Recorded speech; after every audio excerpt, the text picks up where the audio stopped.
Christina here, and I want to talk to you today about the two types of comparison. Now, as little kids, we're taught to thrive. We're taught to be competitive with our siblings and with our classmates and all of those things. So we're taught from a really young age about comparison, and it's natural for us to be competitive, okay? But there are types of comparison that are healthy, and there are types of comparison that are completely toxic. And I kind of want to give you an example of both, because if I say to you right now,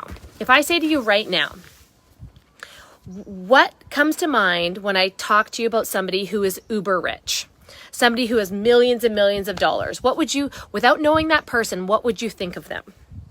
So some people would say, oh, that person that's rich, like they're such an asshole, like they've stepped on so many people to get where they are. They're a crook, they're this, they're that, right? Some people would have that frame of mind when it comes to rich people. And that has a lot to do with how rich people are portrayed in Hollywood movies, or your upbringing if you've grown up with not a wealthy family. So you've got these preconceived notions of what rich people are. On the other side of it, if you are in business, you're like, wow, they've made some really good decisions. They've looked for opportunities. I bet they do a lot for their community. They give a lot back to charity. You know, it's really funny. I'll give you like the perfect example. So in my community, there is this guy who is like a car mogul. He owns grocery stores. He owns so many things. He's very, very wealthy. And the other day, my dad said, oh, that guy's a crook. He's an asshole. Like this guy, he's taken advantage of all these people. And I thought that guy has made a wealth of money for his family, for his legacy. He's worked really, really hard to do that, right? So just different perspectives of comparison, right?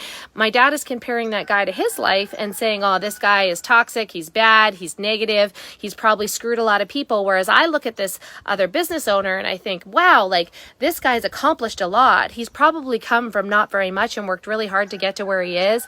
And I said to him, well, Dad, like this guy gives millions of dollars to charity, and does community sponsorship in sports and all of these things. Like I see him all the time everywhere. Like he's got to be a decent person if he's doing that. My dad's like, it's a write-off. Okay, well, yes, it's probably a write-off, but until you're giving millions of dollars away to charity, until you're donating to the hospital, until you're donating to community sports teams and supporting people in your community, I don't think you have a leg to stand on, right? Sorry, Dad, but I am totally being transparent about our relationship and our conversations, because my dad and I have a lot of really great conversations sometimes, but we don't see eye to eye on certain things, and that's okay. It's okay to love people and have a different perspective, by the way, as well.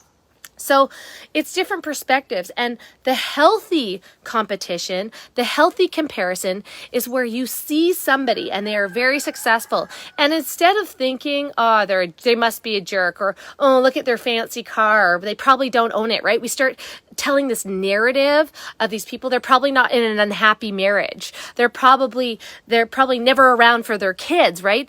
We tell this story to ourselves to justify what we're doing in our lives, because that person has probably done more and overcome more than we have. So we bring them down a notch. We want to bring them down to our level if we're sabotaging how we feel about money or how we feel about other people that have maybe accomplished more than us. So that is like not necessarily a very good place to come from when you're looking at other successful people, right? When you tell yourself this narrative of what their life actually looks like to make it look less appealing because you're not putting in the work to be where they are, right?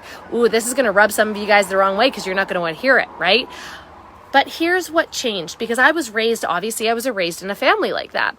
But my perspective changed. My money mindset changed. When I realized that I could be that person, when I took extreme ownership of my life, and life isn't what happened to me, but what I created. There's a difference in life when you're facing challenges that you created, ones that are to do with growth, or ones that are to do with learning and acquiring other skills.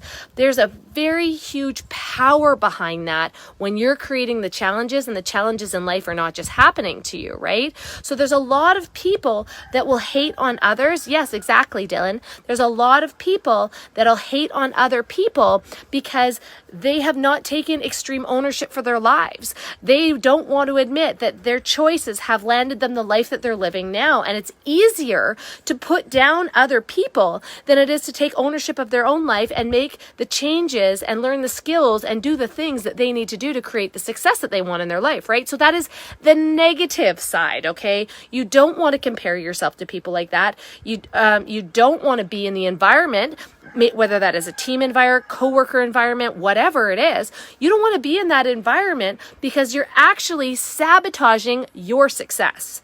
You're sabotaging how far you're going to be because you're trying to justify by bringing somebody else down to your level or saying they're not happy in their lives or they've screwed people or all this negativity, right? You're actually self-sabotaging your own personal success. So I'm going to tell you how I got out of that. How I got out of that mindset, even though that's how I was raised, is I've been doing personal development for the last 15 years, probably longer than that. I've been reading books. I've been learning that I create the life that I'm living.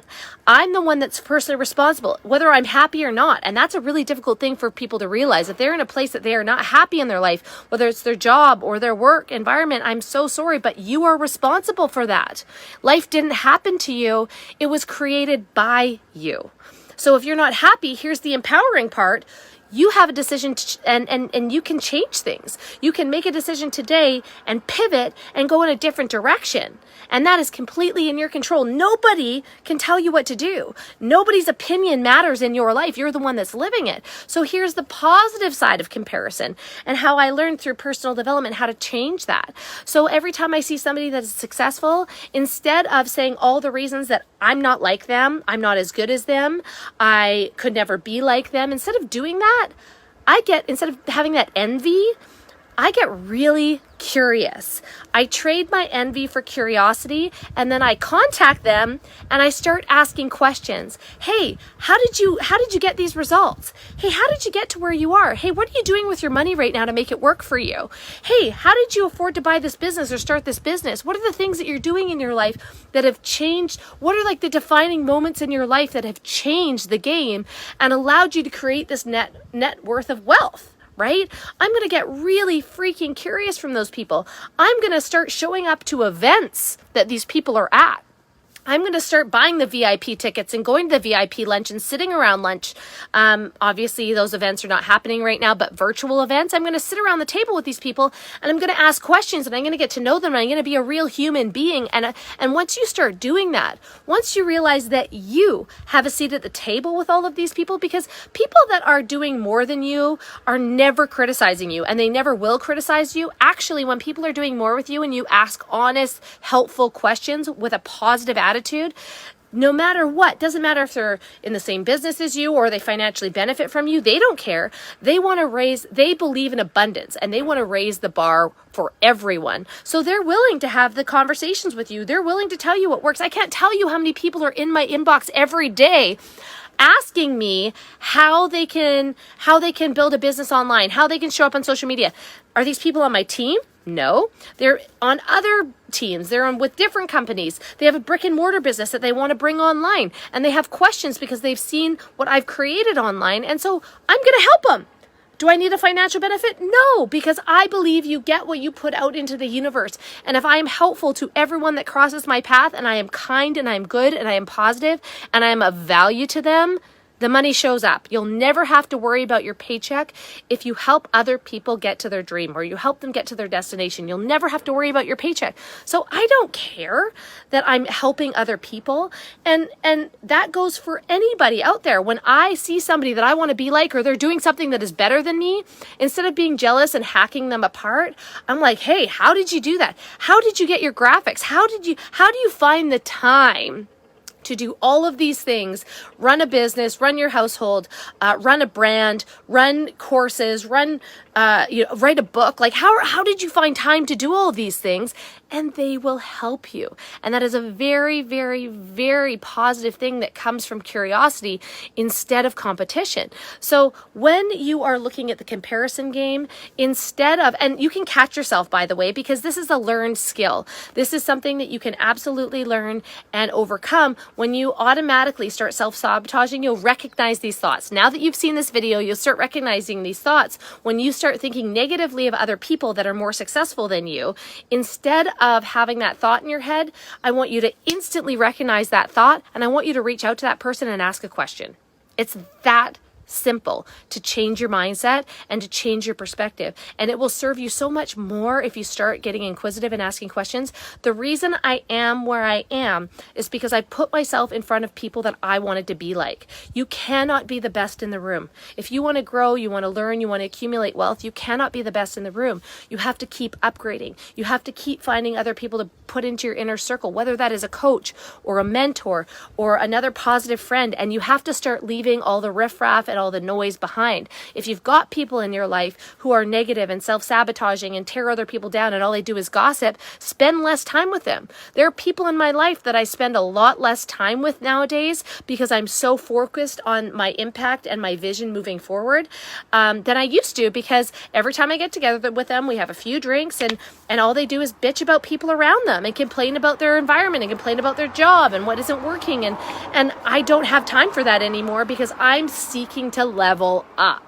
I'm seeking to find people that are better than me so that I can get better. You'll never get better if you're not around other people that are better than you. And so I actually am fascinated by people that are more successful than me. I'm open to coaching. I'm open to listening. I'm open to asking the hard questions and doing the things that they tell me to do, even if they make me feel uncomfortable, because I want their result. And guess what happens when you get curious and you start asking questions? You compress time. So it takes you less time because you're using other people that have already been through what you're going through right now. You're taking their advice and their wisdom and their life lessons, and now you're applying them to your own without having to go through all the heartache. Like, to me, that's a no-brainer. So I hope that this is home for some of you. For those of you that were raised the way that I was and always looked at money and huge wealth as something negative, I worked very hard to change the way that I thought about money, because now I know that the more I have, the more good I can do with it. Money is a magnifier for who you are. So the more you have, the more good you can do. And a perfect example of that is one of my friends and my mentor, John Melton, who just took some of his paycheck and used it as an incentive and donated $17,000 to the Underground Railroad in stopping human trafficking. So when you see people like John, it's really easy to get jealous of the income that he's created, the lifestyle that he's created, how they work together as a family. But you don't know that he's had 18 years of failure before the last 5 of really good success, or 13 years of failure before he found a ton of success. And he's just gone through more than most people, and now he understands that, and he gives back in a way that I quite frankly think is very admirable and absolutely motivates me to be the best version of myself, because I'd love to be able to give away $10,000 to charity once a month. I'd love to be able to afford to do that. And furthermore, if that's a goal of ours as a family, to be able to give back to my community that way, or make an impact and give money to another charity or organization that is going to make an impact in the world, why would I not do that if I could? So that's why I work so hard. I want to make sure my family is taken care of. We can have an extraordinary life. But when you have more, you can do more good. And the only way that you can speed up time is by finding somebody who's already gone through what you need to go through, and they have the level of success that you want to be at. And then learn from them, listen, apply. And that sort of comparison is healthy when you're in a positive environment. So I hope this hit home for you guys. I hope that this helped. I hope you have an amazing day, and we'll see you next time. Bye for now.